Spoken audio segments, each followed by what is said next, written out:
Les États-Unis viennent de déclencher un nouveau conflit au Moyen-Orient, et il semble être d'importance. Actuellement, les États-Unis bombardent des cibles au Yémen depuis les dernières 24 heures, visant les Houthis qui contrôlent cette région. Cela représente une escalade majeure.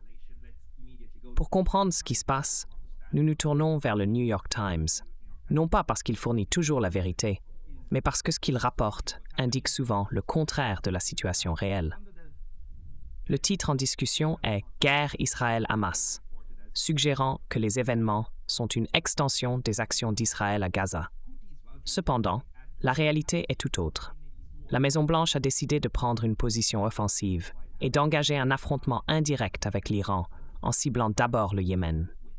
Il est aussi regrettable que vrai que la Maison-Blanche, qui s'était abstenue de telles actions dans un passé récent, a maintenant manifestement changé d'approche. Ce changement intervient alors même que le secrétaire à la Défense est alité à l'hôpital, d'où il aurait dirigé les frappes sur le Yémen. La plausibilité d'être suffisamment bien informé pour autoriser des frappes militaires depuis un lit d'hôpital est fortement discutable. Cette situation souligne le point soulevé par Alexander Mercouris, qui a récemment mis en évidence qu'il y a probablement une lutte de pouvoir au sein du cabinet de la Maison-Blanche. Il semble que Lloyd Austin faisait partie de ceux qui étaient opposés à une guerre avec l'Iran.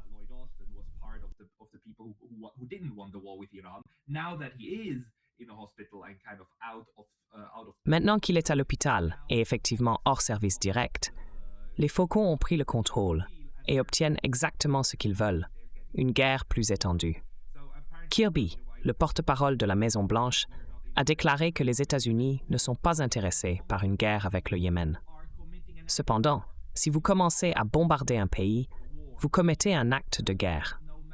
Vous initiez la guerre, indépendamment de vos affirmations sur le droit de défendre les voies de navigation. Examinons cette carte. Il y a plusieurs points d'explosion où les États-Unis ont utilisé un nombre massif d'armes militaires pendant la nuit. Il y a eu des frappes des États-Unis et de la Grande-Bretagne, avec la Grande-Bretagne agissant toujours en tant qu'allié fidèle, prêt à soutenir chaque action. Ils ont ciblé près de 30 emplacements au Yémen, contrôlés par la milice Houthi, soutenue par l'Iran, avec plus de 150 bombes et missiles. Remarquez comment les Houthis sont toujours désignés comme une milice et non comme une partie officielle d'un État, ce qui sert à les délégitimer. L'ennemi est souvent dépeint comme des terroristes qui peuvent être tués de manière indiscriminée. C'est une tactique courante dans les médias occidentaux pour justifier des actes d'agression clairs et d'escalade.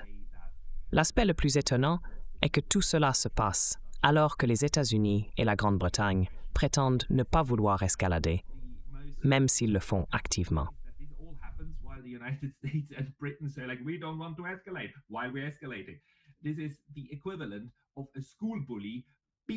C'est l'équivalent d'un tyran d'école qui bat un autre enfant en disant « Tu sais, je ne veux pas aggraver les choses plus qu'elles ne le sont déjà. Alors arrête de résister. » C'est exactement pareil. Allons juste voir un instant comment The Guardian rapporte cela. Si vous frappez des cibles militaires d'un autre État ou d'un autre acteur qui est de facto un acteur étatique, alors vous obtiendrez une réponse. Et bien sûr, les dirigeants des Houthis promettent maintenant de répondre à cet acte de guerre, et pas seulement à une provocation. Et c'est ce qui va tout aggraver. Parce que là, nous sommes en plein dans l'acte numéro 1 de la nouvelle guerre des États-Unis avec l'Iran. Et cet acte numéro 1 consiste à préparer le terrain, à créer la parfaite justification pour une guerre avec l'Iran qui se fait sans surprise par l'intermédiaire des Houthis. Donc les Houthis disent maintenant « Nous allons riposter parce que vous avez frappé nos installations militaires. » C'est exactement ce que les Houthis doivent faire. Je veux dire, ils n'ont rien d'autre à faire maintenant, à moins qu'ils ne veuillent paraître faibles aux yeux de leur propre peuple. Ils font face à d'énormes manifestations. Ici, ce sont des images de Yéménites, je pense dans la capitale Sanaa, où ils protestent contre ce que les États-Unis ont fait.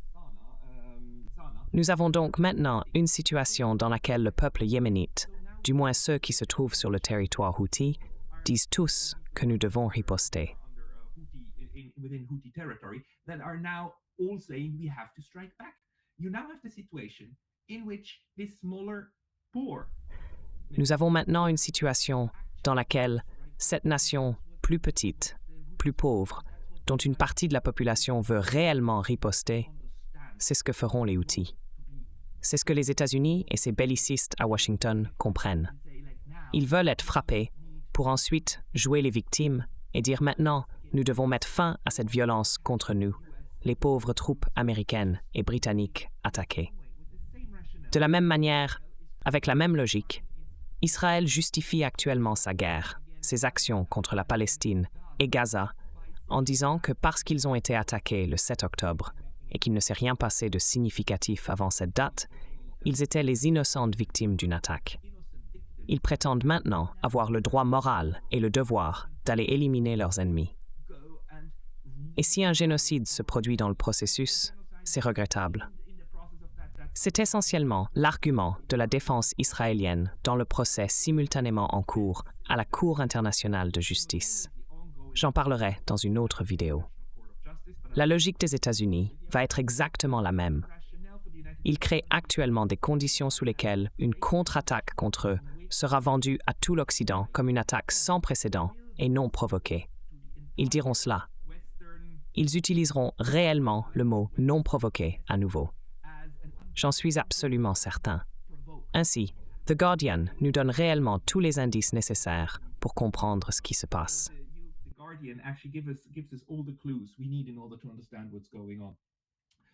UK Prime Minister Rishi Sunak said Le Premier ministre britannique Rishi Sunak, lors d'une visite à Kiev, a déclaré qu'il croyait que les attaques étaient nécessaires, proportionnées et ciblées, et qu'elles avaient réussi à dégrader la capacité militaire des Houthis. Il considère ces actions comme rationnelles et proportionnelles. Sunak a en outre justifié le bombardement, affirmant qu'il était nécessaire parce que les Houthis dissuadaient le transport maritime marchand d'utiliser les voies d'eau internationales très fréquentées. Il a souligné que de telles actions ne peuvent rester impunies. C'est pourquoi, avec ses alliés, le Royaume-Uni a décidé d'agir. Les déclarations de Sunak reflètent la position des États-Unis, suggérant que le Royaume-Uni fait écho à la politique américaine. Cette voix unifiée de l'Occident collectif implique qu'ils se considèrent au-dessus du droit international et agiront à leur guise. La mer Rouge, pour ceux qui ne le savent pas, est une voie navigable située à côté de l'Arabie saoudite, du Soudan, de l'Égypte, de l'Érythrée et du Yémen. Elle est à environ 4 000 à 5 000 km de la Grande-Bretagne et à environ 10 000 km des États-Unis, ce qui en fait une non-menace pour la sécurité nationale de l'un ou l'autre pays. this thing is not a national security threat to either of the two. What the Yemenis, what the Houthis have been doing over the last couple of... Les Houthis au Yémen ont attaqué des navires marchands qu'ils soupçonnent de naviguer vers et depuis Israël pour soutenir les Palestiniens, dans le but de pousser à un cessez-le-feu et à la fin de la violence à Gaza. Les États-Unis et le Royaume-Uni revendiquent le droit de déclarer ces attaques comme une violation de l'ordre qu'ils défendent. Cependant, en vertu du droit international, seul le Conseil de sécurité de l'ONU a l'autorité légale pour sanctionner des frappes militaires contre un État, et il n'a pas autorisé de frappe contre le Yémen. Les actions des États-Unis et du Royaume-Uni, ainsi que de leurs quelques soutiens, incarnent le principe que la force fait le droit. Ils font ce qu'ils veulent, simplement parce qu'ils le peuvent. C'est le début d'une guerre plus large, car ils préparent déjà le terrain. John Kirby, le porte-parole à la Maison-Blanche, a déclaré à MSNBC que les frappes aériennes visaient les capacités de missiles et de drones des Houthis, et a insisté sur le fait que les bombardements au Yémen n'étaient pas destinés à escalader la situation. Cependant, bombarder un pays est par nature escalatoire. Cela est clairement destiné à exacerber les tensions, car cela crée un prétexte pour une éventuelle frappe contre l'Iran. Malgré cela, ils prétendent ne pas chercher de conflit avec l'Iran, ce qui est difficile à croire.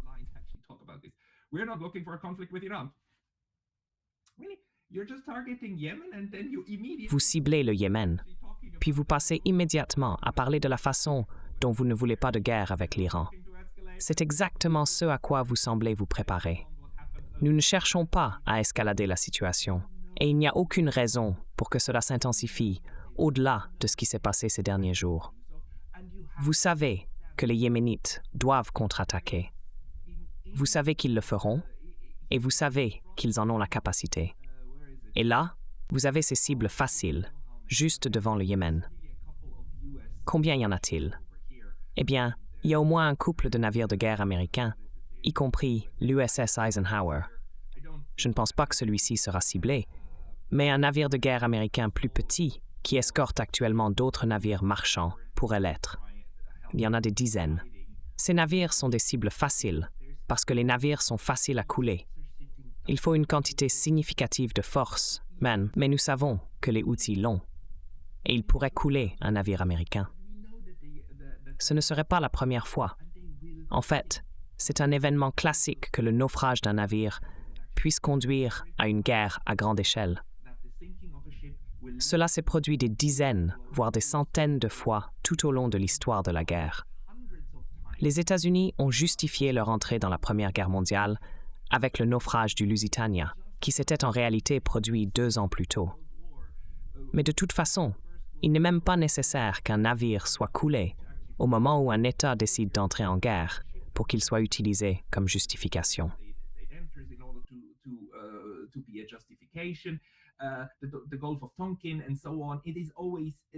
L'incident du golfe du Tonkin, entre autres, impliquait souvent le naufrage d'un navire.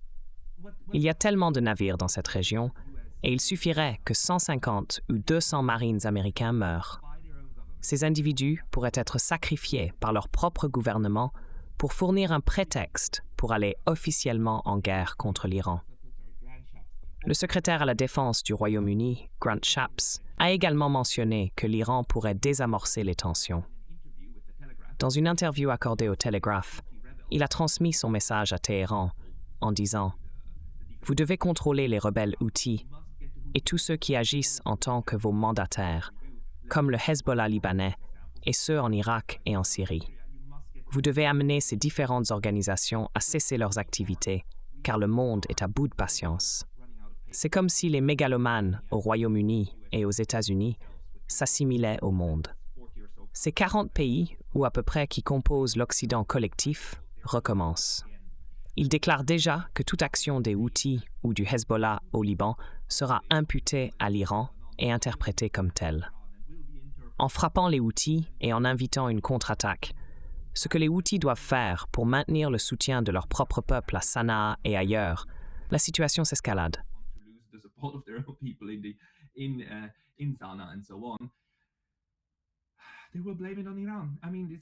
Ils vont accuser l'Iran. Je veux dire, tout est déjà en place. Et maintenant, c'est absolument transparent. Vous savez, Alexander Mercouris et Alexander Christoforou en ont déjà parlé il y a des jours, des semaines, et ils ont absolument raison. C'est là que les choses se dirigent. Avant le bombardement, le leader houthi Abdul Malik al-Houthi a dit qu'une attaque américaine ne resterait pas sans réponse. Ils le savaient tous. C'est ça. Les États-Unis ont décidé d'aller en guerre et l'ont fait sans l'approbation du Congrès, ce qui est maintenant déjà un sujet de débat interne aux EU. Parce que le pouvoir de faire la guerre réside bien sûr avec le Congrès américain et non avec le président. Mais le président a ordonné ces frappes. Dans environ 3 jours, une fois que ces marines américains seront morts, cela n'aura plus d'importance. Et les gens à la Maison-Blanche savent qu'il y aura une contre-attaque. Des militaires américains mourront, probablement quelques centaines, et ensuite, ce sera ça.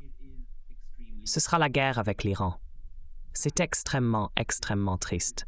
C'est une catastrophe, mesdames et messieurs. Et à ce stade, je ne pense pas que la catastrophe puisse être évitée, car une chose va maintenant en entraîner une autre. C'est la 3e guerre. This is the third war.